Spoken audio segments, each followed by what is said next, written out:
नमस्कार दोस्तों, माधव पाल अकेडमी से मैं दीपक सर आप सबके बीच में। कैसा चल रहा है बेटा आप लोगों का पढ़ाई? अच्छे शिद्दत से कर रहे हो ना? देखिए, अगर लक्ष्य बड़ा रखे हो ना तो शिद्दत से मेहनत करो। कुछ एक्स्ट्रा पढ़ने की ज़रूरत नहीं है बेटा, जो मैं पढ़ा रहा हूँ बस उसी को आप क्या करो, करते जाओ।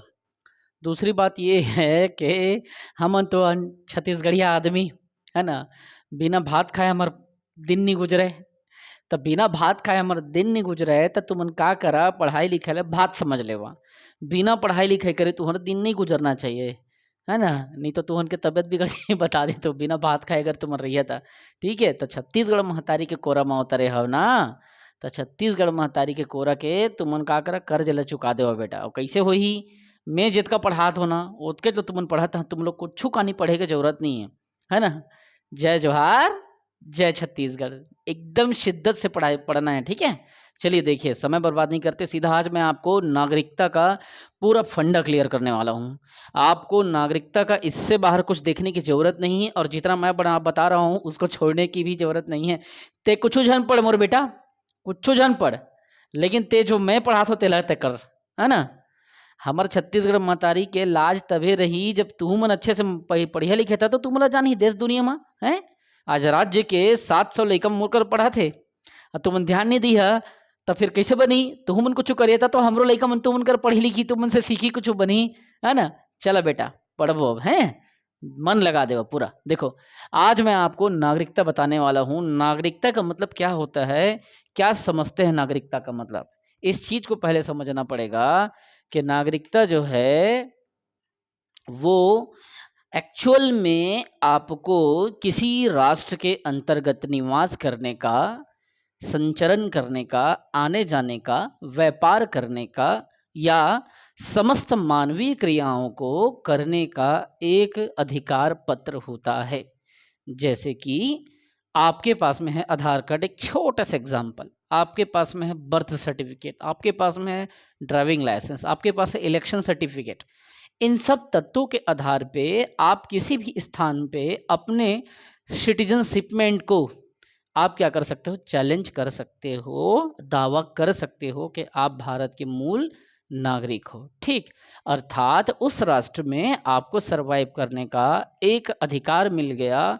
एक सरल भाषा में कहा जाए तो आपके पास में एक व्यवस्थागत, संवैधानिक व्यवस्थागत या सिस्टमेटिक तरीके से आपके पास में एक लिखित रूप में एक थॉट आपके पास हो गया, एक कहना चाहिए कि विचार आपके पास हो गया, और उसी थॉट, उसी विचार को हम नागरिकता कहते हैं, जिसको विभिन्न प्रकार के संशोधनों के द्वारा अभिव्यक्त किया गया। अब देखिए, आज मैं आपको बताने वाला हूँ नागरिकता, जो कि भाग 2 में आता है। मैंने आपको भाग बता चुका है, और भाग 2 के किस अनुच्छेद में आता है, तो भाग 2 के अनुच्छेद 5 से 11 में आता है। अगर आपसे पूछा जाए नागरिकता किस में आता है, तो 5 से 11 में आता है।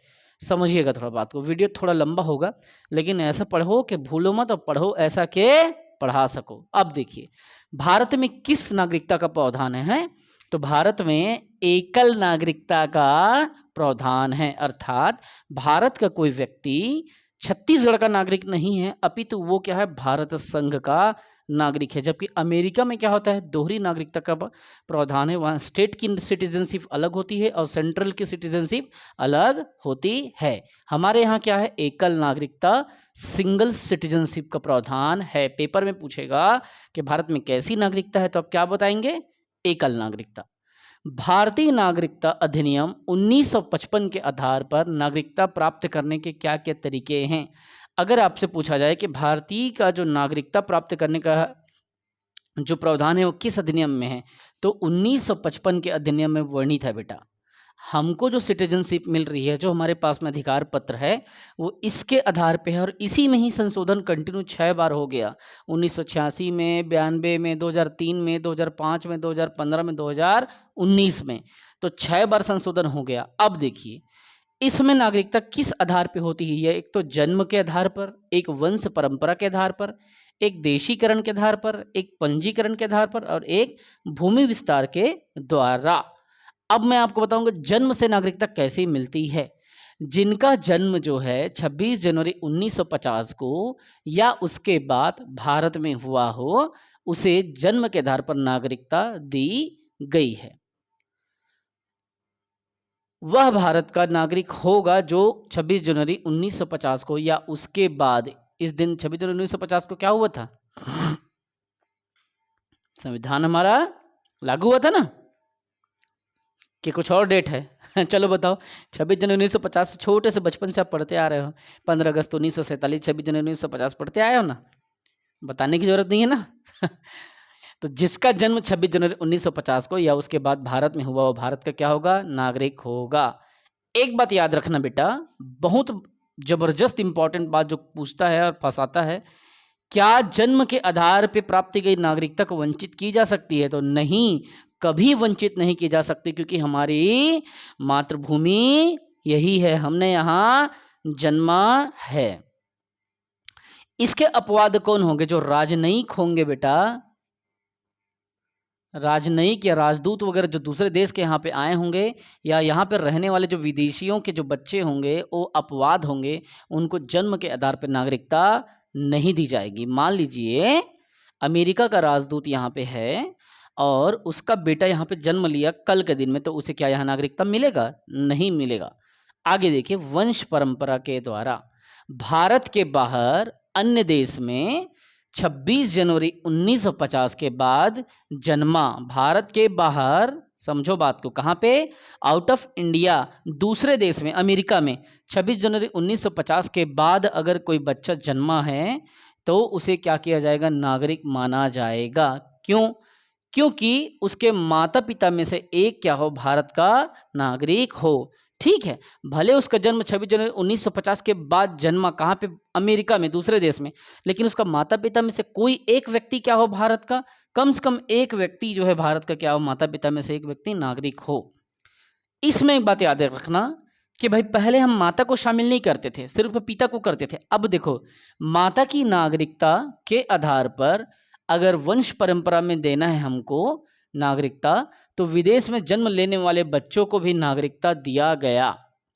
माता की नागरिकता के आधार पर विदेश में जन्म लेने वालों को नागरिकता प्रदान करने का प्रावधान कब आया? 1992 के अधिनियम के जब संशोधन हुआ, 1992 में दूसरी बार नागरिकता में संशोधन जब दूसरी बार हुआ, पहली बार 1986 में हुआ, दूसरी बार 92 में हुआ, तब ये प्रावधान किया कि भाई अब क्या करो, in the basis of mother, जो मादा है, mother citizenship, in the basis of mother citizenship, तो माता की नागरिकता के आधार पर विदेश में जन्म लेने वाले बच्चों को नागरिकता प्रदान कर दो। कब से हुआ चालू बेटा? 92 से चालू हुआ। अब आएगा बेटू देशीकरण के द्वारा नागरिकता देना। देशीकरण अर्थात हम देश में रह रहे हैं, हमको देश की रंगत, देश की धरती, देश की मिट्टी और यहाँ की आबो हवा से हम परिपक्व हो चुके हैं, तो हम देश के देशीकरण के द्वारा क्या चाहते हैं? नागरिकता चाहते हैं। तो कैसे? देखिए, इसे केंद्र सरकार या भारत सरकार के द्वारा प्राप्त करना पड़ता है। पहले जब 1955 का अधिनियम बना तो 11 साल से जो देश में रहते थे उन्हीं को देशीकरण के द्वारा नागरिकता दिया जाता था। इसका जो नागरिकता का प्रमाण पत्र है, जब आपको सरकार देगी तभी आपको देशीकरण के द्वारा नागरिक माना जाएगा। अगला है आपका पंजीकरण या रजिस्ट्रेशन मेथड्स के द्वारा नागरिकता प्राप्त करना। तो पंजीकरण के द्वारा क्या होता है, जब प्रार्थना पत्र प्रस्तुत करते हैं कि भाई रजिस्ट्रेशन मैं करना चाहता हूँ, मुझे इंडिया का जो है पंजीकरण के द्वारा सिटीजनशिप चाहिए, मतलब नागरिकता चाहिए, तो प्रार्थना पत्र देने की तिथि से 7 वर्ष तक आपको क्या होना है? भारत में रहना है। मतलब जिस दिन आप दिए उसके 7 साल पहले से आप वहाँ पे रहते हो। मान लो सन 2000 में 1 जनवरी को आए हो बेटा, तो ठीक 1 जनवरी को 7 साल बाद 2007 में जब आप अप्लाई करोगे तो आपका 7 वर्ष पूरा होना चाहिए। हालांकि पंजीकरण में वर्तमान में नागरिकता 5 वर्ष कर दिया है, जो 5 साल यहाँ रहता है उसको भी आपको पंजीकरण के द्वारा रजिस्ट्रेशन करा सकता है। अब केंद्र सरकार के अधीन आता है नागरिकता का मुद्दा। इसमें कुछ प्रमुख तत्व है बेटा जिसको तुमको समझना होगा। मैं 5 ऐसे बिंदुओं बताऊंगा पंजीकरण का, जिस बिंदु को तुमको 25 बार पढ़ना है। ठीक है, देखिए, एक मैंने क्या बताया कि उस 7 वर्ष तक, मतलब जिस दिन से वो यहाँ पे रह रहा है तब तक 7 वर्ष वो रह लिया ना, उसके बाद में उसको अप्लाई करेगा तो मिलेगा, लेकिन वर्तमान में 5 वर्ष मिनिमम रहना पड़ेगा। ठीक है, ये बात आया है। अब देखिए, वे भारतीय जो अविभाज्य मतलब भारत बटा नहीं था, अविभाज्य भारत से बाहर किसी देश में रहता हो, वो भी क्या कर सकता है, अविभाज्य भारत से अगर बाहर रह रहा है, मान लो भारत और पाकिस्तान का जो विभाजन नहीं हुआ है उसी को अविभाज्य बोलते हैं बेटा, तब वो पंजीकरण के क्या क्या कर सकता है, नागरिकता प्राप्त कर सकता है। तीसरी बात समझो, ये हो गया पहला और दूसरा। तीसरा, वे स्त्रियां जो भारतीयों से विवाह कर चुकी है या करेगी, चाहे वो किसी भी देश की नागरिक हो, तो उसे हम पंजीकरण के द्वारा क्या कर देंगे, नागरिकता दे देंगे। मान ले बेटा तोर लइका है का करही विदेश में लंदन में पढ़े चल दिस, उहें कुछ लिली फर्नांडिस मिल के बोला, अब ओकर ताम झाम चालू हो गए, अब वो बीच में हो गए मैं ओकर करा, है ना, तो क्या हो ही, अब वो बोली कि मैं ब्याह करूं या तो शादी कर दारी हूँ, है कोर्ट मैरिज के जमाना है भाई, मेरी यहाँ लंदन फंदन है ना तो वहाँ कर दारी, तब वो हमन ना चाह के मोदी जी ला और अमित शाह ला नागरिकता दे पड़ी वाला, और करने वाला रही तय इतने लिख के देबे कि हाँ भाई she will become my better half तब हो तोर बेटा ला अब देख पड़ी अमित शाह मोदी ला। बस वही बात ला बोला थे कि वे स्त्रियां जो भारतीयों से विवाह कर चुकी है या विवाह करेगी, उनको भी हमको क्या करना पड़ेगा, नागरिकता देना पड़ेगा। चौथी बात देखो, भारतीय नागरिक के जो नाबालिग बच्चे हैं, किसके, जो भारतीय नागरिक के जो नाबालिग बच्चे हैं वो भी रजिस्ट्रेशन के लिए अप्लाई कर सकते हैं। मान लो मैं भारतीय नागरिक हूँ, मैं चला गया विदेश, उदाहरण के लिए मेरा बच्चा अभी वहाँ कुछ दिन पढ़ रहा है और नाबालिग है, लेकिन भाई मैं अपना नागरिकता तो मैं काम के कारण गया हूँ छोड़ के, या फिर लिखित में परित्याग करके तो थोड़ी ना गया हूँ, अब मैं गया हूँ बिजनेस या काम के सिलसिले में, तो वो नाबालिग बच्चा है वो क्या है, अप्लाई करेगा कि मैं यहाँ पढ़ता हूँ, मुझे इंडिया का सिटीजनशिप चाहिए, मुझे निवास प्रमाण पत्र मुझे चाहिए, क्योंकि वहाँ पे मेरे लिए डिमांड किया जा सकता है। तो भारतीय नागरिक के नाबालिग बच्चे को भी नागरिकता देय है।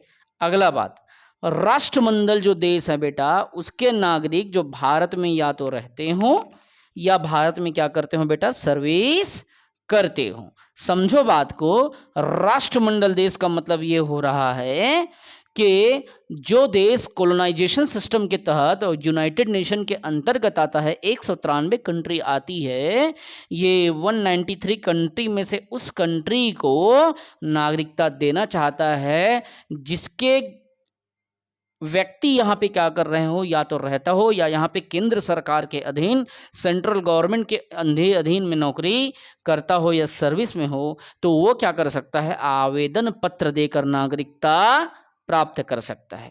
ठीक, अब पांचवा देखिए बेटा, एक इंपॉर्टेंट पहलू आता है, इसे कहते हैं भूमि विस्तार के द्वारा नागरिकता। अर्थात मान लीजिए आपका जो भारत है वो कल के समय क्या करेगा, बांग्लादेश को कब्जा कर लिया, तो बांग्लादेश के जितने लोग हैं वो हमारे भारत के नागरिक होंगे, क्योंकि हमने भारत को क्या किया, भारत को विस्तारित करके बांग्लादेश को क्या किया, कैप्चर कर लिया। तो होगा क्या कि हमारे भारत की भूमि का जब विस्तार होगा तो विस्तारित भूमि भी हमारे कब्जे में होगी, और विस्तारित भूमि जब हमारे कब्जे में होगी तो ये सारी विस्तारित भूमि के हम क्या होंगे, अधिराज्य के अंतर्गत हम मालिक होंगे। अर्थात ये सारी विस्तारित भूमि का संचालन कौन करेगा, केंद्र सरकार करेगा।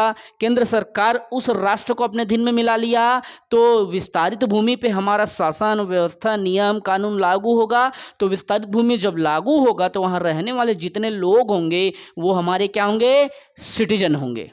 वही बात बोल रहा है, यदि नए भूभाग को भारत में शामिल कर दें तो उसमें निवास करने वाले नागरिकों को स्वतः क्या होता है, नागरिकता मिल जाता है, क्योंकि हमने उसको अपने अधीन ले लिया। हमारे नियम, हमने हमारे कानून, हमारे कार्यक्रम, हमारे प्लान, हमारे प्रोग्राम, हमारे प्रोजेक्ट सब उसमें चलना चालू हो जाता है। अब आपको मैंने बताया कि इसमें जो संशोधन हुआ है 1955 में, पहली बार मूल जो अधिनियम है 1955 में बना था, यही 1955 में बातें लिखी है। इसमें संशोधन कितनी बार हुआ, कब हुआ, इसमें संशोधन जो है कुल 6 बार हुआ, 1986, 1992, 2003, 2005, 2015 और 19। ठीक है, कब कब हुआ, रिपीट करो, ये पूछता है इसलिए बोल रहा हूँ क्योंकि 2019 में देख रहे हो CAA NRC कितना बड़ा मुद्दा था ना। तो इसमें नागरिकता 1955 के मूल अधिनियम में कितने बार संशोधन हुआ, 5 और 1 6 बार। कब, 86 में, 92 में, 3 में, 5 में, 15 में, 19 में। अब 2019 में जब संशोधन हुआ तो कुछ प्रमुख बिंदु सामने आए थे। हालांकि अब करंट अफेयर का रोल खत्म हो गया क्योंकि अभी 2022 चल रहा है। तो इसमें क्या होगा, 3 साल पिछले जो घटना है उसको तुमको दिमाग में रखना है। इसमें क्या बात आया था, जब CAB कैब का जब बात आया, सिटीजनशिप अमेंडमेंट बिल की बात आया, तो इन्होंने कहा केंद्र सरकार ने कि इसमें हम संशोधन कर रहे हैं। किसमें बेटा, तो 1955 के अधिनियम में के जो 3 देश है, पाकिस्तान, अफगानिस्तान, बांग्लादेश, 3 देश से आए 6 धर्म के अल्पसंख्यक समुदाय को हम क्या करेंगे, नागरिकता देंगे। और वो समुदाय कौन था, हिंदू, जैन, बौद्ध, सिख, पारसी और ईसाई। ये 6 धर्म हैं जिसमें गैर मुस्लिम धर्म को शामिल किया गया है, अर्थात मुसलमानों को शामिल नहीं किया गया है। ये स्टेटमेंट किसने दिया था, तो ये स्टेटमेंट हमारे किसने दिया था, अमित शाह जी, जो वर्तमान में क्या है, गृह मंत्री है ना।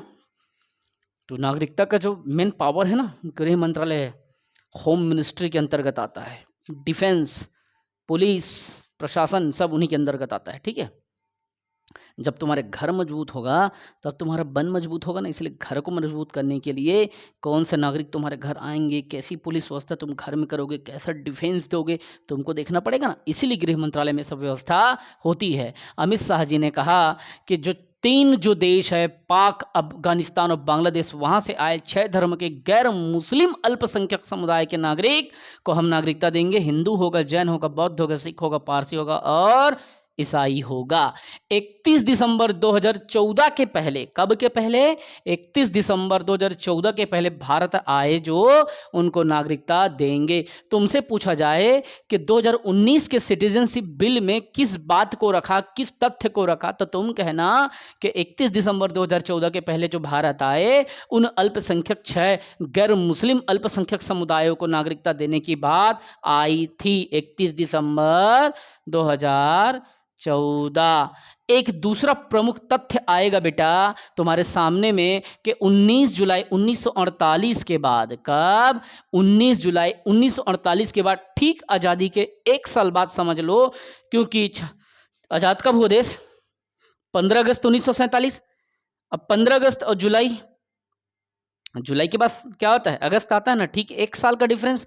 तो 19 जुलाई 1948 के बाद जो अवैध रूप से, किस रूप से, तो इलीगली तरीके से भारत में जिन्होंने प्रवेश कर लिया, चाहे वो बांग्लादेश से घुसे हो, चाहे पाकिस्तान से, चाहे चाइना से, कहीं से भी घुसा हो, उसका पहचान किया जाएगा और पहचान करके उसको बाहर किया जाएगा या उसे दंड दिया जाएगा। ये स्टेटमेंट किसका है, तो ये स्टेटमेंट है श्री अमित शाह जी का, है ना। 1955 में क्या होता था, 11 साल के स्थान पर जो बात आई थी कि हमने कहा भाई कि तुमको 11 साल देश में रहना पड़ेगा तब हम तुमको ये नागरिकता देंगे। ये बात किस में आई, तो 1955 के नागरिकता अधिनियम में। वो इसमें इन्होंने क्या कहा, इन्होंने कहा कि 1 साल से 6 साल के अंतर्गत अगर आप भारत में रहते हो तो भी तुम देशीकरण के तहत क्या कर सकते हो, नागरिकता के लिए अप्लाई कर सकते हो। लेकिन पहले ये 11 साल था, अब इन्होंने 1 से 6 साल तक का प्रावधान कर दिया है। अब 1 साल से 6 साल तक का प्रावधान किया है तो इसकी भी विभिन्न सारी कैटेगरी से, जो 1 साल रहेगा वो भारत में क्या हो, सेंट्रल गवर्नमेंट डिपार्टमेंट पे नौकरी करता हो, जो 1 से 3 साल तक का हो तो वो कुछ और ऐसा ही। आप उसमें नागरिकता की एकदम डिटेल उसमें नहीं घुसेंगे कि कौन कितना साल रहता हो, बस इतना जान लो कि 1 से 6 साल तक का जो यहाँ पे निवास किया है वो नागरिकता के लिए पंजीकरण में अप्लाई, मतलब देशीकरण में अप्लाई कर सकता है और वो देश में रहा है उसका प्रावधान उसको प्रस्तुत करना पड़ेगा। इस दौरान सारे ट्रांजैक्शन उसको रिपोर्ट दिखाने पड़ेंगे और इस दौरान उसकी विभिन्न प्रकार की रिपोर्ट्स कार्ड्स होंगे, जैसे घर का बिजली बिल इत्यादि, ये सब चीज़ को उसको दिखाना पड़ेगा। तो ये 2019 के प्रमुख बिंदु। अब देखो बेटा नागरिकता का समाप्ति कैसे होता है, कैसे सिटीजनशिप का जो आपको सिटीजनशिप मिला है उसका अंत कैसे होता है। ठीक है, एकदम ध्यान से समझो। नागरिकता जो तुमको मिली है उसको 3 प्रकार से तुम स्पेशली इसको क्या कर सकते हो, अंत कर सकते हो। पहला, परित्याग से।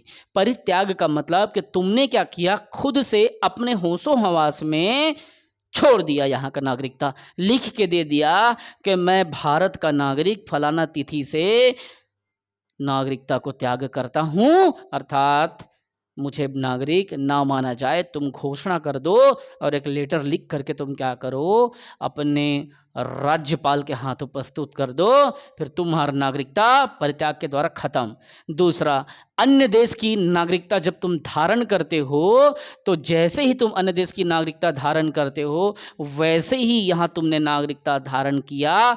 और यहाँ पे कहना चाहिए कि स्वतः हमारे पास इतने अधिकार हैं कि तुम्हारी नागरिकता हम छीन सकते हैं। तो अन्य देश की जैसे तुम नागरिकता धारण करते हो वैसे ही तुम्हारी नागरिकता खत्म हो जाती है जब तुम दूसरे देश के नागरिक हो सकते हो, क्योंकि हमारे राष्ट्र में, हमारे यहाँ सिंगल सिटीजनशिप है। ये नहीं कि तुम उधर भी नागरिक बनो इधर भी नागरिक बनो, ऐसा नहीं है। बीच में मैटर उठा था अक्षय कुमार का। अक्षय कुमार ने क्या किया, कनाडा का नागरिकता धारण किया, उसकी अपनी मजबूरी थी, वो वहाँ फिल्म की शूटिंग करने गया था। वहाँ कुछ ऐसे प्रावधान आए बेटा कि उसको नागरिकता लेना पड़ा, और नागरिकता लेने के बाद वो फिल्म शूटिंग किया, और उसके ठीक पहले जब वो नागरिकता लेना पड़ा तो उनको वहाँ से सरकार ने कहा कि आप इंडिया की नागरिकता त्यागें। तो यहाँ आ करके वो एक लेटर लिखा, इंडिया की नागरिकता त्यागा, और उसके बाद में वहां जाके शूटिंग का कार्य कंप्लीट किया, और अभी कनाडा से नागरिकता त्यागा नहीं है। क्लियर? आगे समझो, हम एकदम ध्यान से समझो। एक तो तुम परित्याग से त्याग सकते हो, दूसरा दूसरे देश की या अन्य देश की नागरिकता धारण करने से तुम त्याग कर सकते हो। तीसरा है बेटा कि सरकार द्वारा नागरिकता छीनने पर। अब नागरिकता कैसे छीनेगी सरकार? दो बात, तो कुछ प्रमुख बातें बता रहा हूं, सरकार क्यों तुमसे छीनेगी। एक तो तुमने क्या किया कि छल से देश की जो गोपनीय जानकारी है उसको दूसरे के साथ साझा कर दिया। दूसरा, एक तो तुमने क्या किया कि गलत विचार और गलत सोच के साथ में तुमने भारत की साथ, कहना चाहिए कि कुछ ऐसी बातें हैं जो कॉन्फिडेंशियल बातें हैं उसको तुमने क्या किया, पब्लिश कर दिया गलत विचार के साथ में। तीसरा, इसमें क्या होता है कि तुम दूसरे देश का, जिस देश को हमने क्या किया, जिस देश ने हमको नागरिकता नहीं दिया या जिस देश ने हमारे देश के नागरिकों के लिए नागरिकता का प्रावधान नहीं किया, तुमने उस देश की नागरिकता धारण करने की सोची और उसका किसी कार्य में सहयोग किया, तो भी सरकार को लगेगा कि तुम सरकार के बनाए नियमों का उल्लंघन कर रहे हो, तो भी वो छीन सकता है। अर्थात तुम्हारे किसी भी विसंगति में तुम्हारे नागरिकता को छीनने का सरकार को अधिकार है। तो तीन तरीके से नागरिकता का अंत होता है, एक परित्याग के द्वारा, दूसरा अन्य देश की नागरिकता धारण करने से, तीसरा सरकार के द्वारा नागरिकता छीनने से। अब मैं तुमको इसमें तीन बातें बताऊंगा कि एनआरआई क्या होता है, पीआईओ क्या होता है, ओसीआई क्या होता है। जब मैं पढ़ा था, जब मैं पहली बार इसमें 2014 में उतरा था मैदान में, इतना जटिल लगा था कि मैं समझ ही नहीं पा रहा था कि ये सब क्या हो रहा है। और ये मैटर जैसे आता था, एनआरआई, पीआईओ, ओसीआई, एकदम सर फटने लगता था, आग बबूला हो जाता था। मैं कैसे करूं, कौन समझाए। लेकिन मैंने जितने भी एग्ज़ाम क्रैक किया, 9 सरकारी एग्ज़ाम मैंने निकाल लिया, 4 पीएससी लिखा, 4 पीएससी मेंस दिया, 1 इंटरव्यू दिया। वर्तमान में सेंट्रल गवर्नमेंट रेलवे में मैं पोस्टेड हूँ और कंटिन्यू आप लोगों को पढ़ा रहा हूँ, 8 साल से पढ़ा रहा हूँ। 61 बच्चे मेरे एकेडमी से सिलेक्शन हो चुके हैं और कंटिन्यू बुक राइटिंग का काम कर रहा हूँ। इन सारे अनुभवों के आधार पे कोशिश करूंगा कि सिटीजनशिप को एकदम सरल तरीके से तुमको क्या कर सकूं, डिलीवर कर सकूं। अब मैं तुमको बताता हूं कि एनआरआई क्या होता है, पीआईओ क्या होता है, ओसीआई क्या होता है। एनआरआई मतलब होता है नॉन रेसिडेंट इंडियन, मतलब भारत का अनिवासी भारतीय। इंडियन शब्द है ना, आई मतलब इंडियन। अब समझो, अनिवासी जो भारतीय है ना, वो विदेशों में बेटा लंबे समय तक रहते हैं, ठीक है। दूसरा, इसको सभी नागरिक सुविधाएं प्राप्त है, किसे, तो एनआरआई को। तीसरा, सबसे इंपॉर्टेंट चीज कि इसको राइट टू वोट या मताधिकार का इसको शक्ति है। और इसके बाद अगला है संवैधानिक पद में इसको नियुक्त करने की शक्ति, संविधान इसको देखता है। जो एनआरआई है उसको भी हम संवैधानिक पद में, मतलब भारत का राष्ट्रपति भी इसको हम नियुक्त करते हैं, क्योंकि वो संवैधानिक पद है। ठीक। और उसके अलावा भारत में एनआरआई कोटे से वो शिक्षा में स्टडी कर सकता है, ये एक प्रमुख बात है। तो एनआरआई वो होता है बेटा जो भारत में नहीं रहते, जो विदेश में रहते हैं, परंतु वो मूलतः भारत के ही नागरिक होते हैं, भले यहाँ नहीं रहते क्योंकि उन्होंने यहाँ की नागरिकता त्यागी नहीं है, वो नॉन रेसिडेंस है, अर्थात वो यहाँ के घर में नहीं रहते, वो दूसरे जगह रहते हैं। ठीक है। उसी तरह से PIO को अगर हम देखें, इसका मतलब होता है person of Indian origin. Person of Indian origin मतलब भारतीय मूल का, ऑरिजिन मतलब जन्म या सदस्य या नागरिक। तो भारतीय मूल का नागरिक के बारे में PIO person of Indian origin क्या होता है, ये इसको देखो, ये भी इंडिया का जन्मा हुआ है, इंडियन ऑरिजिन है, ठीक है, पर्सन ऑफ इंडियन ऑरिजिन है PIO, लेकिन इसके सिस्टम में थोड़ा सा चेंजेस है। जैसे कभी इसको भारतीय पासपोर्ट धारण किया हो, कभी भी यहाँ आने के लिए अगर वो पासपोर्ट धारण किया हो, ठीक है, तो उसको क्या करता है गवर्नमेंट, इसको पर्सन ऑफ इंडियन ऑरिजिन के तहत रखते हैं, क्योंकि वो पासपोर्ट उसको देगा तो उस समय जब वो जानकारी देगा ना कि तुम्हारे माता पिता, दादा दादी, नाना नानी, कोई इत्यादि जो है 1935 के, किसके, 1935 के तहत नागरिकता प्रदान किया जो भी गया था जिस प्रावधान के तहत, तो 1935 के तहत प्राप्त जो अधिकार है नागरिकता के, उसी अधिकार के अंतर्गत वो भारत का नागरिक, अगर उसके दादा दादी, मम्मी पापा, नाना नानी, चाचा चाची, मौसा मौसी, काका ताता ताऊ, इसमें से कोई भी एक व्यक्ति अगर यहाँ पे निवास कर रहा है, तो मेनली आप क्या करना, जो 4-5 चीज़ें आता है, माता पिता, दादा दादी, नाना नानी, इतने में से कोई भी अगर यहाँ पे निवास कर रहा है तो वो क्या होगा, यहाँ पे उसको पर्सन ऑफ इंडियन ऑरिजिन माना जाएगा। और कभी वो भारत का पासपोर्ट धारण किया होगा तो वो रजिस्टर्ड होगा, और उसको क्या करेगा, उसको 7 वर्षों तक भारत में रहेगा, तभी उसको कहना चाहिए कि हम नागरिक मानेंगे कि भाई आप यहाँ पे आ जाओ और 7 वर्षों तक भारत में रह लो, तब तुमको यहाँ पे नागरिकता PIO के तहत तुमको दी जाएगी। और लेकिन यहाँ पे जब तक तुम नागरिक नहीं बन जाते तब तक तुमको मताधिकार नहीं होगा। ठीक है, मताधिकार का तुमको बिल्कुल भी फ़ायदा नहीं मिलेगा। दूसरा, तुमको संवैधानिक जो कॉन्स्टिट्यूशनल पोस्ट है उसमें नियुक्ति नहीं मिलेगी, और 15 वर्षों तक तुमको वीज़ा की ज़रूरत भी नहीं है। अगर तुम आओ तो 15 वर्षों तक तुमको हम वीज़ा फ्री कर देंगे। ठीक है, 15 वर्षों तक वीज़ा उसको नहीं लगेगा, इतना उसको स्पेशल छूट हमको संविधान ने दिया है। किसके लिए, PIO के लिए।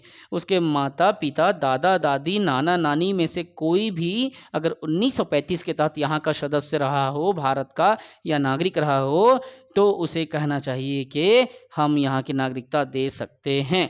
ठीक, अब OCI के बारे में आपको बता रहा हूँ। तो समुद्र पारिक जो नागरिक होता है उसको हिंदी में बोलते हैं ओवरसीज सिटीजन ऑफ इंडिया, समुद्र पारीय नागरिक। इसमें क्या होता था, इसमें बातें हैं बेटा कि 26 जनवरी 1950 को परिवार का कोई भी अगर कहना चाहिए कि सदस्य भारतीय नागरिक रहा हो, इसके परिवार का माता पिता, दादा दादी, नाना नानी में से कोई भी सदस्य 26 जनवरी 1950 को अगर क्या रहा हो, नागरिक रहा हो, तो उसे क्या किया जाएगा, लाइफ टाइम हमको इसको वीज़ा देंगे। जैसे इसको 15 वर्षों तक हमने वीज़ा दिया, लेकिन हम समुद्र पारी के नागरिक को 15 वर्षों तक के जगह लाइफ टाइम वीज़ा दे रहे हैं। लेकिन इसको भी मताधिकार का अधिकार हमने नहीं दिया था, क्योंकि ये सिर्फ NRI को प्राप्त है। इसको भी नहीं दिया, इसको भी हमने मताधिकार नहीं दिया। संवैधानिक पद में हम इसको भी नहीं दिए नियुक्ति, और इसको भी संवैधानिक पद पे नियुक्ति हम नहीं देंगे। हाँ, शिक्षा का अधिकार जैसे इसके लिए था कि भाई वो शिक्षा का अधिकार जो है, इसके लिए भी शिक्षा का अधिकार था, मैं लिखा नहीं हूँ लेकिन आपको बता रहा हूँ कि शिक्षा का अधिकार जैसे कि NRI को है कि नॉन रेजिडेंट्स इंडियन के कोटे से वो कर रहा है, वैसे ही PIO के तहत इनको भी कहना चाहिए कि शिक्षा का अधिकार तो है कि विदेश का है, लेकिन वो आके भारत में पढ़ सकता है, क्योंकि उसके पास में क्या है, पासपोर्ट है, यहाँ कभी वो आया है, उसके परिवार का कोई यहाँ रहा है, भले वर्तमान में इंडिया में अब कोई नहीं है लेकिन 1935 के तहत था, है ना, 7 वर्षों तक भारत में रहेगा तो नागरिकता भी हम उसको नागरिक भी मान लेंगे। लेकिन क्या है कि इसको शिक्षा के अधिकार के तहत इसको क्या किया जाएगा, इसको बोलेगा भाई जो तुम्हारा कोटा है PIO का, उसमें तुम क्या करो, चलो जाओ पढ़ लो बोलेगा, है ना, तो उसको अपन शिक्षा का अधिकार दे देते हैं। उसी तरीके से जो इसकी बात आती है ओसीआई की, तो इसको शिक्षा का अधिकार किस में होगा, तो एनआरआई के कोटे से दिया जाएगा। ठीक है, इसको एनआरआई कोटे से, इसको एनआरआई कोटे से, और इसको क्या कर रहा है पीआईओ, है ना, पर्सन ऑफ इंडियन ओरिजिन कोटे के तहत इसको भी मतलब कहना चाहिए कि विशेष अधिकार है, और उसको भी कहना चाहिए पीआईओ को अब क्या किया गया है, एनआरआई कैटेगरी में रख दिया गया है कि पीआईओ के तहत अगर कोई पढ़ना चाहता है तो उसको भी एनआरआई कोटे में क्या करो, एनआरआई कोटे से उनको एजुकेशन दे दो। अर्थात एनआरआई कोटे से इसको भी, इसको भी, इसको भी। तो ये 3 बेसिक चीज़ें हैं जो कि कहना चाहिए, ज़्यादा पूछता नहीं, मेन तो जो तुमको बताया हूँ ये सारा चीज़ पूछता है, लेकिन फिर भी जान लो, क्योंकि एनआरआई के बारे में बहुत पूछा है कि इनको क्या मताधिकार है, तो लोग नहीं कर देते हैं एनआरआई में। एनआरआई लोगों को कोई मतलब नहीं, इंडिया से नहीं करते हैं, लेकिन गलत बात, उनको भी राइट टू वोट है, वो भी अपना वोट का प्रयोग कर सकते हैं। एनआरआई ये पूछता है, इसीलिए मैं थोड़ा डिटेल में घुस गया बेटा, आप लोग इसको कंफ्यूज मत होना, और कोशिश करना कि जितना सरल भाषा में मैं बताया हूँ उसी सरल भाषा में इसको पढ़ना और इसको रिवीजन करना। ठीक है, देखो आप लोगों के सपोर्ट से मैं ग्रो करते जा रहा हूँ, मुझे खुशी है कि आप मेरे सपोर्ट से और ग्रो करें।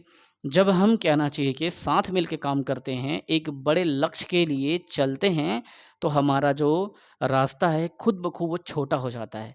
मतलब हमारा जो रास्ता है, जिस चीज़ के लिए हम निकलते हैं, सफ़र की शुरुआत करते हैं, वो ज़्यादा बड़ा नहीं होता, वो धीरे धीरे धीरे धीरे धीरे धीरे धीरे हम अपने मंजिल को प्राप्त कर लेते हैं। जिस प्रकार से आप बाइक में जब चलते हो, तो बाइक की लाइट जहाँ तक मान लो कि वो आधा किलोमीटर को कवर कर रहा है, 500 मीटर को, तो आप 500 मीटर तक क्या करते हो, अपने आप को स्थिर बना करके चलते जाते हो, चलते जाते हो, चलते जाते हो। एक समय आता है कि 500 मीटर जहाँ तक वो कवर कर रहा था, वहाँ से फिर 500 मीटर का रास्ता बन जाता है। बस यही है जीवन, और जीवन में हमको क्या करना है, एक दूसरे का सपोर्ट करके आगे बढ़ने की कोशिश करना है। हमेशा याद रखना, वह व्यक्ति हमेशा महान बनता है जो शिक्षा के दम पर कुछ करने की चाह रखता है और कुछ कर गुजर जाता है। ठीक है, तो शिक्षा को इतना असाधारण ना लें, शिक्षा को इतना छोटा या असहज ना समझें, शिक्षा को एक प्रभावी रूप से लें, और शिक्षा के महत्व को पूरे घर में छोटे भाई बहन चाचा चाची सबको बताएं कि what is the value of education. जब एक गांव का लड़का आपके बीच में आज राज्य के युवाओं को पढ़ा पा रहा है, तो आप भी बेहतर कर सकते हो। घर के बच्चों को बस बेटा एजुकेशन के लिए डेडिकेट कराओ, उनको जी जान उसको पढ़ाओ। जिस चीज़ को मैं या आप आज तैयारी कर रहे हैं या तैयारी करवा रहे हैं या पढ़ रहे हैं, उस चीज़ को बेटा 8वीं कक्षा 10वीं कक्षा से उसके दिमाग में सेट कर दो। मैं ये नहीं कहता कि मुझसे पढ़ाओ, तुमको जहाँ ठीक लगे वहाँ पढ़ाओ, लेकिन एक अच्छे एजुकेटर, एक अच्छे मार्गदर्शक से क्या करो, पढ़ा दो। ठीक है, तो वो उसका लाइफ क्या होगा आने वाले समय पे, जिस चीज़ को हम कहना चाहिए एक 12वीं, फिर कॉलेज के बाद पीजी, उसके बाद जाने, जिस पीएससी को हम अभी जाने समझ लो, उस चीज़ को वो बच्चा क्या करे, समय के पहले जान जाए। जैसे आजकल के बच्चे मोबाइल से सब जान रहे हैं ना, ठीक उसी तरीके से सबको एजुकेशन में क्या करो, इंगेज कर दो। आप पढ़ो ना पढ़ो, आपके घर के बच्चों की इंगेज कर दो, किसी से पढ़ाओ या खुद पढ़ाओ, लेकिन उनको इंगेज कर दो, उनके दिमाग में डाल दो कि देख ये चीज़ ला ऐसे पढ़ना है, उनके दिमाग में बैठा दो। ठीक है, जब वो है जिस माहौल में है, वो उसी माहौल का बनना चाहिए। जैसे एक फ्रेज है ना, if you are in Rome then behave like Roman. वैसी अगर तुम इस परिपथ में उतर चुके हो, तो उनको भी इस परिपथ में क्या करो, कनेक्ट कर दो, जोड़ दो। ठीक है, फिर देखना चहुमुखी विकास कैसा होगा, और वो तुम्हारे एजुकेशन के लिए जब उसको तुम अपलिफ्टमेंट करोगे तभी संभव हो पाएगा। बिना उसको उठाए ये चीज़ संभव नहीं होगा। ठीक है, तो उसको आगे बढ़ाने की सोचो, है ना, साथ देने की, सपोर्ट करने की सोचो। ठीक है, जय हिंद।